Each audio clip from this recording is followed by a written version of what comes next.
Bharat news आणि police crime न्यूजचा वृत्तनिवेदक विलास घारगावकर लातूर शहरातील डॉक्टर बाबासाहेब आंबेडकर पुतळ्यापासून वृत्तनिवेदन करत आहे। काल आणि आज 2 दिवस झालं संपूर्ण देशामध्ये डॉक्टर आंबेडकरांच्या नावाचा जयघोष होत आहे। एकीकडे आपला देश भारतीय स्वातंत्र्याचा स्वर्णमहोत्सव साजरा करत आहे आणि याच्याच निमित्तानं संविधान पे चर्चा म्हणून लोकसभेमध्ये आणि राज्यसभेमध्ये भारतीय संविधानावर चर्चा निनांदली। परंतु या चर्चेतून मात्र संविधान भविष्यासाठी काय होईल आणि संविधानाच्या माध्यमातून भारतीयांच्या हिताचं आत्तापर्यंत काय घडलेलं आहे, विकासाचं काय घडलेलं आहे, याच्यावर चर्चा प्रत्यक्षात न दिसता मात्र प्रत्यक्षात द्वेषपूर्ण एकमेकावर आरोप आणि प्रत्यारोप करत संविधान पे चर्चा चालू आहे। काल मात्र भारताचे गृहमंत्री अमित शहा यांनी एक स्टेटमेंट केलं की आंबेडकर आंबेडकर आंबेडकर आंबेडकर आंबेडकर आंबेडकर आणि हे आंबेडकराचं नाव घेण्यापेक्षा असंच जर तुम्ही देवाचं नाव जर घेतलं असतं एवढंच तर तुम्ही 7 जन्माचा स्वर्ग प्राप्त केला असता। अशा प्रकारचं विधान त्यांनी या काँग्रेसला उद्देशून केलेलं आहे।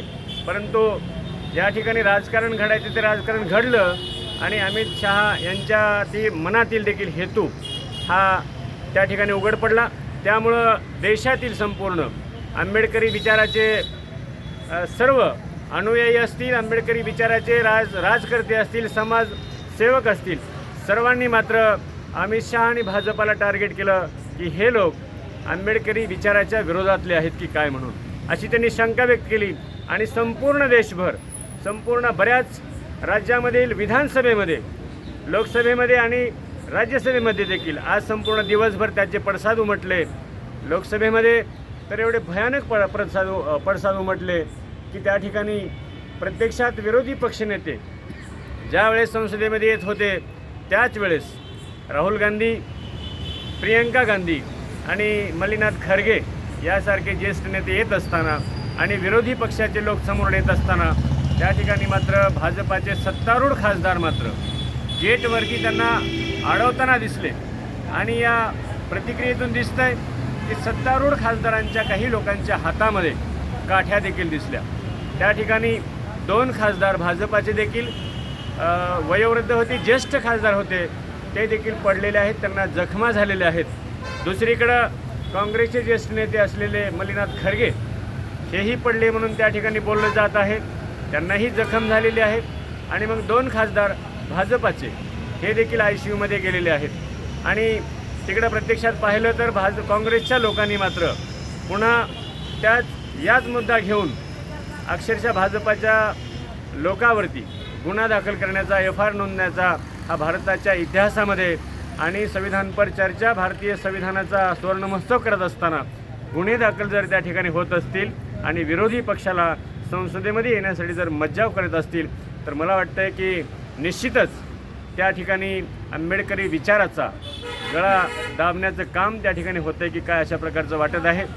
प्रत्यक्षात पाहिलं आपण महाराष्ट्रामध्ये काल आणि आज केवळ आणि केवळ बीड आणि परभणीमध्ये पोलीस कस्टडीमध्ये सोमनाथ सूर्यवंशी याचा झालेला पोलिसाच्या मारहाणीत झालेला मृत्यू आणि दुसरीकडं सरपंच संतोष देशमुख यांचा बीडमध्ये झालेली निघृण अशी हत्या, हे 2 मुद्दे 2 दिवस गाजले। आणि माणुसकीला काळीमा फासणारे हे 2 कृत्य असल्यामुळं काही लोकांचा सूर होता की त्या पोलीस कस्टडी देणाऱ्या पोलीस अधिकाऱ्यावर कारवाई करावी आणि त्यांच्यावर देखील जीवे मारण्याचे गुन्हे दाखल करावेत। इकडं बीड मुद्दा तर महाराष्ट्राच्या विधानसभेमध्ये एवढा प्रचंड गाजला की त्या ठिकाणी विरोधी पक्षाचे नेते असतील, मग ते सुरेश धस असतील किंवा आमदार क्षीरसागर असतील किंवा वेगवेगळ्या पक्षाचे आमदार, या सर्वांनी मिळून वाल्मिक कराड नावाचा जो गुन्हेगार आहे तगडा त्या बीड जिल्ह्याचा, त्या वाल्मिक कराडवर कारवाई करावी, वाल्मिक कराडवर गुन्हे दाखल करावेत। आणि वाल्मिक कराडाचा जे 2 नंबरचे धंदे आहेत, मग तो वाळू माफियाचा मुद्दा असेल किंवा तिथं वेगवेगळे मटक्याचे असतील डाव किंवा कुठलेही गुन्हेगारीचे जे चर्चासत्र आहे बीडमध्ये, त्या सर्व चर्चासत्रावर एकच नाव आलं त्या ठिकाणी की बीडमध्ये वाल्मिक कराड हा भयानक डॉन नावाचा माणूस आहे आणि त्याच्यावर गुन्हे दाखल झाले पाहिजेत आणि बीडमध्ये शिस्तीचं वातावरण, शांततेचं वातावरण झालं पाहिजे. अशा प्रकारचं जवळजवळ 5 आमदार त्याच्यावर ते प्रतिक्रिया घेतल्या. त्याच्यात रोहित पवार यांनी देखील सांगितले की वाल्मिक कराडसारख्या माणसाला जर मोठा राजकीय वरदहस्त असेल सत्तेतल्या माणसाचा तर त्यांच्यावर गुन्हे दाखल कसे करायचे. आणि मग अशा प्रकारचा सत्तेवर अंकुश ठेवलेला, सत्तेवर आरोप त्या ठिकाणी विधानसभेमध्ये होताना दिसले. आणि मग अशा प्रकारचा जर माणुसकीला काळिमा फसणारे गुन्हे जर विधानसभेमध्ये उचलत असतील आणि वाल्मिक कराडसारखा जर गुन्हेगार, दहशत माजवणारा जर माणूस त्याच्यावर जर गुन्हे दाखल होत नसतील तर सत्तेपुढं शानपण चालत नाही की काय. आणि मग लोकांचा विश्वास सत्तेवरचा उठण्याची शक्यता त्या ठिकाणी झालेली आहे. म्हणजे महाराष्ट्राच्या विधानसभेमध्ये गुंडगिरीला चाप बसावा म्हणून जे वातावरण पेटलेलं आहे त्या वातावरणाला शमवण्यासाठी महाराष्ट्राचे नवनिर्वाचित दुसऱ्यांदा झालेले विद्यमान मुख्यमंत्री देवेंद्रजी फडणवीस यांच्याकडं जबाबदारीचं काम दिलेलं आहे. आणि जवळजवळ सर्व विधानसभेतल्या सत्तेच्या बाहेरच्या इव्हन लातूरचे औसा विधानसभेचे आमदार असलेले अभिमन्यू पवार यांनी देखील हृदयातून अक्षरशः डोळ्याला पाणी आणून त्यांनी सांगितलं की संतोष देशमुखचा खून अमानुषतेने घडलेला आहे, अतिशय भयानक आणि हिंस्र झालेला आहे आणि त्याच्या मुलांना, त्याच्या पत्नीला त्या न्याय मिळावा आणि म्हणून त्या गुन्हेगारावर दहशत न पसरता कठोर गुन्ह्यातून त्यांना कायदा शिक्षा व्हावी अशा प्रकारचं आव्हान सत्तेतले देखील आमदारांनी केलेलं आहे. म्हणून या ठिकाणी त्या गुन्हेगारावर त्या ठिकाणी कठोर कारवाया व्हाव्यात आणि बीड जिल्हा दहशतमुक्त व्हावा अशा प्रकारचा विधानसभेमध्ये काल दिवसभर आणि आज सूर उमटलेला आहे. मात्र भारत देशाच्या संविधानाचा सुवर्णमहोत्सव होत असताना गृहमंत्री जर त्या ठिकाणी अशा प्रकारचं बोलत असतील की आंबेडकर आंबेडकर आंबेडकर आंबेडकर एवढं तुम्ही घेता नाव, तेवढंच जर तुम्ही देवाचं नाव घेतलं असतं तर 7 जन्माचा स्वर्ग प्राप्त झाला असता. म्हणजे याचा अर्थ या लोकांना आंबेडकराच्या नावाची ॲलर्जी आहे की काय अशा प्रकारचं त्या ठिकाणी सूर उमटलेलं आहे. बिलकुल अमित शहा यांनी काँग्रेसला उद्देशून बोललं होतं की कारण काँग्रेसच्या राजवटीमध्ये सर्वात जास्त बाबासाहेब आंबेडकरांची मानहानी आणि अवहेलना करण्याचं काम हे काँग्रेसच्या राजवटीत झालेलं आहे. याला प्रत्युत्तर म्हणून अमित शहानी त्या ठिकाणी उद्गार काढले होते. परंतु अमित शहानी उद्गार काढताना आमच्या या उज्ज्वल भारत न्यूज आणि पोलीस क्राईम न्यूजच्या वृत्त विवेचनातून किंवा निष्कर्षातून आम्हाला वाटतं की त्यांनी हे शब्द जर काढले नसते की आंबेडकर आंबेडकर आंबेडकर एवढं आंबेडकरचं नाव घेण्यापेक्षा देवाचं नाव घेतलं असतं तर 7 जन्माचा स्वर्ग तुम्हाला प्राप्त झाला असता. म्हणजे यांना आंबेडकर हा देवापेक्षा निश्चितच प्रिय वाटतो.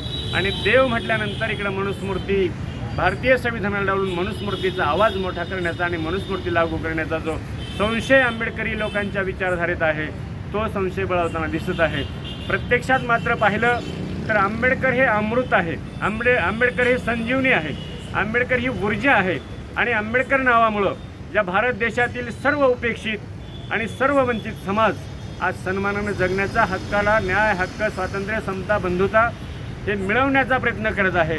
आणि मग अशा प्रकारचं जर अमृत संजीवनी म्हणून जर डॉक्टर बाबासाहेब आंबेडकरांचा विचार पुढे येत असेल, कारण काल आपण पाहिलं की महाराष्ट्राच्या 15व्या विधानसभेमध्ये शपथ घेत असताना प्रत्येक आमदार हा त्यांच्या दैवताचे, कुलदैवताचे, त्यांच्या लोकप्रिय नेत्यांचे नावं घेत असताना शेवटी का होईना परंतु जय भीम नाव जयघोष करत असताना दिसला. म्हणजे प्रत्येक आमदारानं, प्रत्येक मंत्र्यानं त्या ठिकाणी शपथ घेताना जय भीमचा उल्लेख केलेला आहे.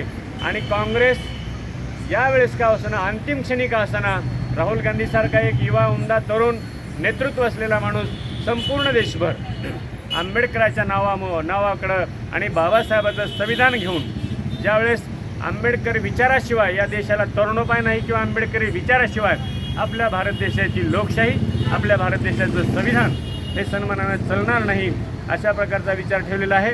आणि म्हणून भाजपाचे सत्तारूढ लोक असतील किंवा आंबेडकरी द्वेषाचे लोक असतील, यांनी कितीही फडफड केली तरी शेवटी आंबेडकरी विचाराचा जयघोष या देशामध्ये होणार आहे. आणि आंबेडकरी विचारच इथल्या तमाम भारतीयांना न्याय, स्वातंत्र्य, समता, बंधुता आणि विचाराचं स्वातंत्र्य देणार आहे. आणि या भारताची प्रगती ही केवळ आणि केवळ आंबेडकरी विचाराच्या संविधानानं होणार आहे. अशाच प्रकारचा या ठिकाणी जनतेतून सूर उठत आहे. त्यामुळं अशा प्रकारचे विधान सत्तेतून करणं आणि विरोधी पक्षाला संसदेमध्ये येताना रोखणं हे निश्चितच आपल्या या भारतीय संविधानाला किंवा लोकशाहीला एक साजेसं वर्तन नाही. तरी भविष्यामध्ये येणाऱ्या पुढील काळामध्ये सत्तारूढ पक्षाने विरोधी पक्षाचा सन्मान करावा आणि सदैव एक भारतीय नागरिक हा विकासाचा केंद्रबिंदू असावा, भारतीय नागरिक हा सन्मानाचा केंद्रबिंदू असावा. अशा प्रकारचं राजकारण केलं तर पक्ष कोणाचा आहे, राजकर्ते कोण आहेत याच्यापेक्षा जनतेला केंद्रबिंदू जर मानून भारतीय विकासाची धारा जर राबवण्याचा प्रयत्न केला तर निश्चित भविष्यामध्ये आपलं भारतीय संविधान, आपल्या भारताची लोकशाही ही आपल्याच भारताला प्रेरणादायक निश्चित ठरणार आहे. एवढंच नाही तर जगाचा विश्वगुरू भारत जर निर्माण करायचा असेल तर बाबासाहेब आंबेडकरांनी दिलेले संविधान हे देशामध्ये कणखरपणे आणि मनातून, हृदयातून आणि आचाराविचारातून राबवलं पाहिजे. अशा विषयाचा सूर विरोधी पक्षाच्या लोकांतून निघत आहे. म्हणून पोलीस क्राईम न्यूज आणि उज्ज्वल भारत न्यूज या आंबेडकर नावावरती आजचं हे वृत्तनिवेदन करत आहे. एवढंच या ठिकाणी सांगतो आणि या ठिकाणी थांबतो. नमस्कार.